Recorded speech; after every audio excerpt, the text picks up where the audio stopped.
아나운서 임소희였습니다. 나비처럼 날아 벌처럼 쏜다. 주진우 라이브.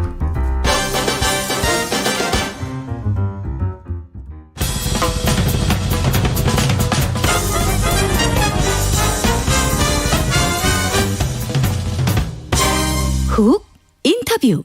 모두를 위한, 모두를 향한, 모두의 궁금증 훅 인터뷰. 공수처가 고발사주 의혹 수사 결과를 발표했습니다. 지난 9월에 있었던 일인데 왜 이렇게 수사가 오래 걸렸죠? 뭘 하느라고 지금껏 묵혀뒀는지 좀 이해는 안 가는데 아무튼 8개월 만에 결과가 나왔습니다.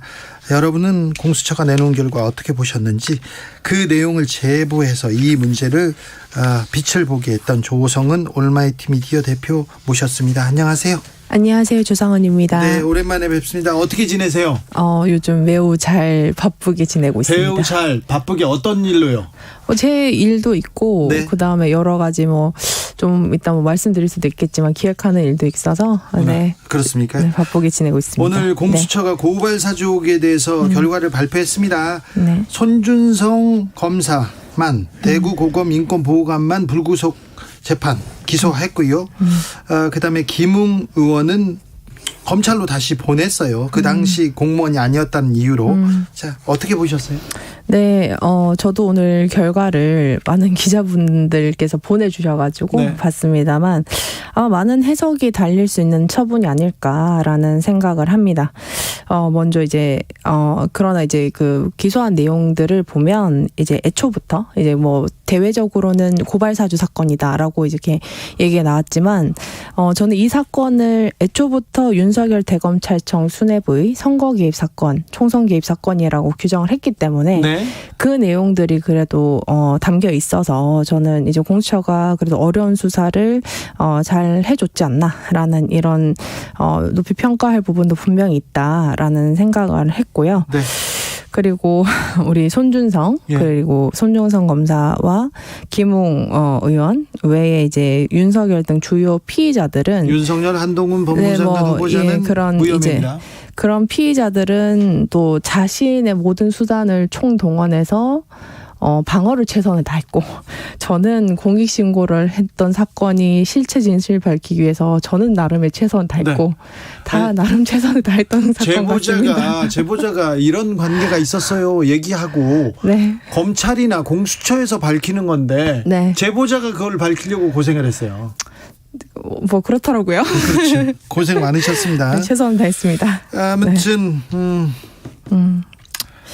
손 검사에 대해서는 구속영장이 2번이나 청구됐는데 기각됐어요. 그리고는 수사가 잘 진척이 안 됐어요. 고발장을 검찰에서 쓴 거는 맞는데 누가 썼는지도 특정하지 못했고 검찰에서는 어떤 일이 있었는지, 고발장을 왜 야당한테 시켜서 사주를 했는지 이런 부분도 명확하게 드러나지 않았습니다. 그 부분에 대해서는 또 좀 하실 말씀이 있을 것 같아요. 사실 이 공수처의 범죄 자체가 굉장히 직권남용의 죄가 우선적인 죄다 보니까 지시자가 누구냐, 그리고 구체적 작성자를 밝혔으면 좋겠지만, 사실 이런 것들은 굉장히 다수의 수인의 사람들이 긴밀하게 협의를 해서 사실 이 사건이 은밀하게 전달이 되고 했었기 때문에, 이것은 특정 어떤 문장을 누가 썼느냐를 떠나서 사실 공동정범으로 다 적극적인 기소 판단을 했어야 되지 않을까. 만약에 이 고발장을 검사들, 네. 그리고 검찰 수사관들이 만들지 않고 일반인들, 다른 기업, 다른 조직에서 했다면 그거 밝혔을 거예요. 아마도 어렵지 않게. 네, 이렇게 손준성 검사님이 누워 계신 게 벌써 몇 개월째라고 알고 있는데, 네.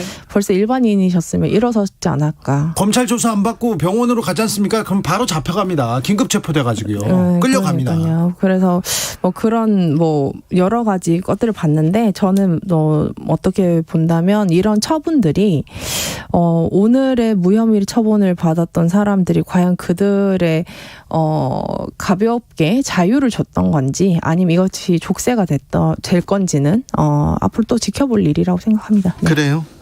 면죄부를 줬다 이렇게 생각하지는 않고 그래도 또 거기에서 또 의미를 찾으시네요. 왜냐하면 뭐 취임일도 정해졌지만 이제 퇴임일도 정해졌지 않습니까? 네. 그렇고 어쨌든 국기문란 사건이나 절대로 있어서는 안 되는 권력행위의 사건이라면 그렇죠. 이게 뭐 저뿐만 아니라 많은 분들이 꽤 관련 사건 증거들을 보유를 하고 계신 걸로 알고 있습니다. 네. 잘해서 이제 5년 뒤나 이 사건을 다시 한번 해보자라는 의지가 들지 않게끔 이 정부가 정말 잘 해줬으면 좋겠습니다. 아, 그래요? 이게 5년 후에는 또 진실을 밝히는 또 일이 있을 5년 거라. 뒤가 될지 10년 뒤가 될지 모르겠지만 네. 어쨌든 객관적인 증거들은 꽤 있지 않을까요? 아니 그러니까 이건 명확해요. 공무원이 정치에 개입하면 안 돼요. 그렇죠. 근데 검사가 정치에 개입해서 야당 의원한테 야 이거 고발해줘. 그러면 우리가 잡을게. 명확하게 이게 정치에 개입, 검사의 정치 개입 사건인데 그럼요. 이미 드러났어요. 그리고 김웅 의원이 실토했지 않습니까? 준성이가 그렇게 했다. 보내줬다는 게 또 음성 지금 파일로 있죠. 파일로도 나왔고 그리고 또 그 지금 조 대표의 전화기에 손준성, 김웅, 조성은으로 가는 그런 그 객관적 증거가 됐죠. 그렇죠. 그 발자취가 다 남아 있는데 그걸 수사를 못한 것 자체가. 네, 딱 제가 줬던 증거들만 수사를 하신 것 같더라고요. 아 그래요? 공수처에서 조금 더 수사를 했어야 되는데 아쉽다 이렇게 생각하시겠네요.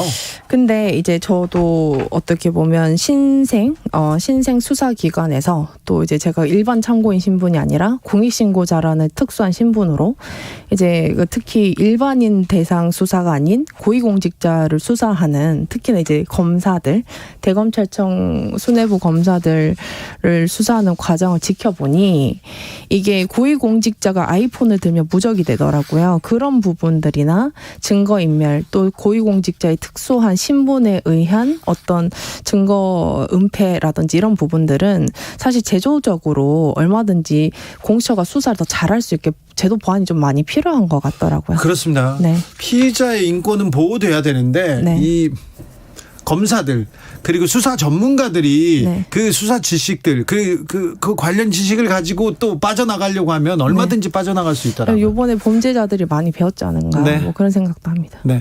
김웅 의원은 공수처가 검찰에 떠넘기는 비겁한 선택을 했다 이렇게 막 성토하던데 어떻게 보셨어요?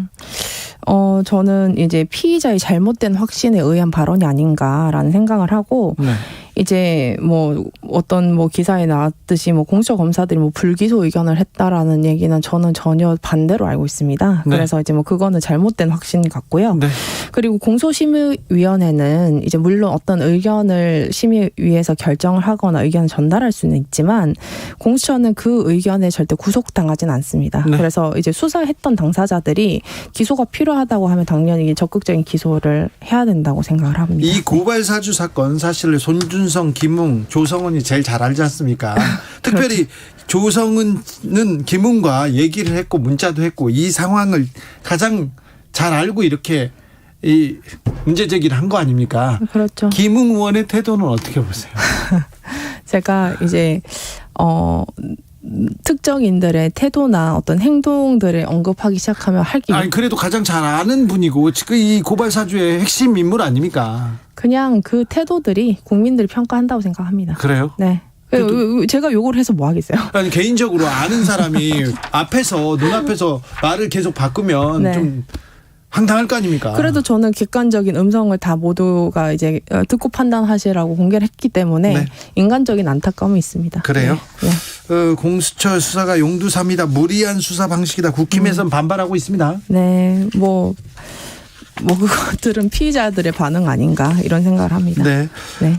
윤석열 정부가 이제 출범을 앞두고 있는데 인수위도 이렇게 여러 국정과제를 내놓고 있고 인사청문회도 있고 뭐 정치권에 계셨으니까 네. 한번 좀 물어보겠습니다. 어떻게 보고 계십니까?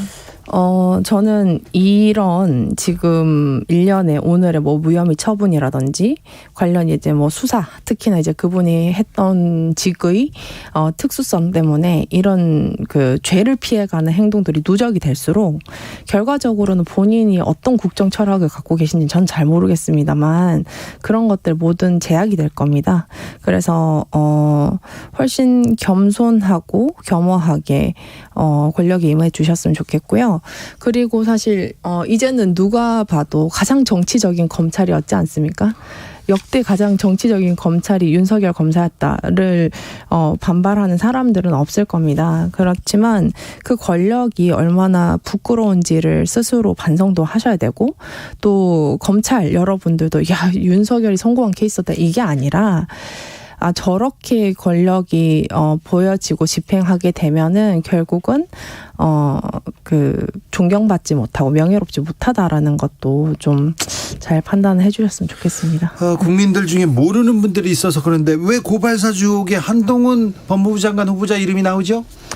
고발장 안에 명백한 이익 대상자로 명시가 되어 있기 때문입니다. 맞습니다. 검사의 고발장, 검찰에서 지금 야당 의원한테 준 고발장에 의하면 그 고발장은 한동훈과 윤석열을 위한 고발장이었죠. 김건희 씨도 있죠. 김건희 씨를 위한 네. 고발장. 그래서 김건희, 한동훈, 윤석열이 들어가 있고요. 그렇습니다. 네. 그런데 네. 세 분은 무혐의를 받았습니다. 세 분은 조사 자체를 안 한 처분인 거죠.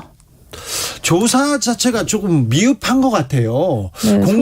네, 공수처 수사에서 조금 보완해야 되는 점 아닌가 이런 생각도 해봅니다. 일단은 이 무혐의가 끝까지 무혐의가 될지는 네. 이제 역사가 알겠죠. 그래요? 네. 5년 있다가 5년이 될지 10년이 될지 모르겠습니다. 10년이 될지는 모르겠지만 나중에 다시 이 문제에 네. 대해서는 좀 명확하게 밝혀야 된다 이런 입장이신 거죠? 저도 굉장히 오랜 시간 관심을 두고 갈 사건이라고 생각합니다. 오랫동안 관심을 갖겠다 이 문제에 대해서. 네. 그리고 또 어떤 문제에 대해서 관심을 가질 예정이십니까? 네, 제가 작년 11월 이후부터 네. 또 좀 기획을 하고 있는 것들이 있는데요. 제가 이제 저의 특수한 경험과 그리고 이번 사건을 지나오면서 제가 굉장히 취재력이 탁월한 우리 기자님들 네. 그리고 이제 관련인들을 봤는데 이 경험들을 사실 그냥 지나가기 좀 아쉽다 해서 제가 고위공직자 범죄 신고센터 나 그런 것들을 고위공직자 수사처가 아니라 범죄신고센터. 네, 그래서 그런 것들을 이제 전국에 있는 기자님들과 아니면 전국에 있는 어떤 감시 단체들 이런 것들과 한번 연계를 해보면 좋지 않을까. 사실 지난 11월 달에 해서 여러 기자님과 법조인들과 논의는 하고 있습니다. 알겠습니다. 네, 기대가 됩니다. 네. 지금까지 고발사주옥의 제보자였습니다. 이 문제를 세상에 알린 조성은 올마이티 미디어 대표와 얘기 나눠봤습니다. 감사합니다. 네, 감사합니다.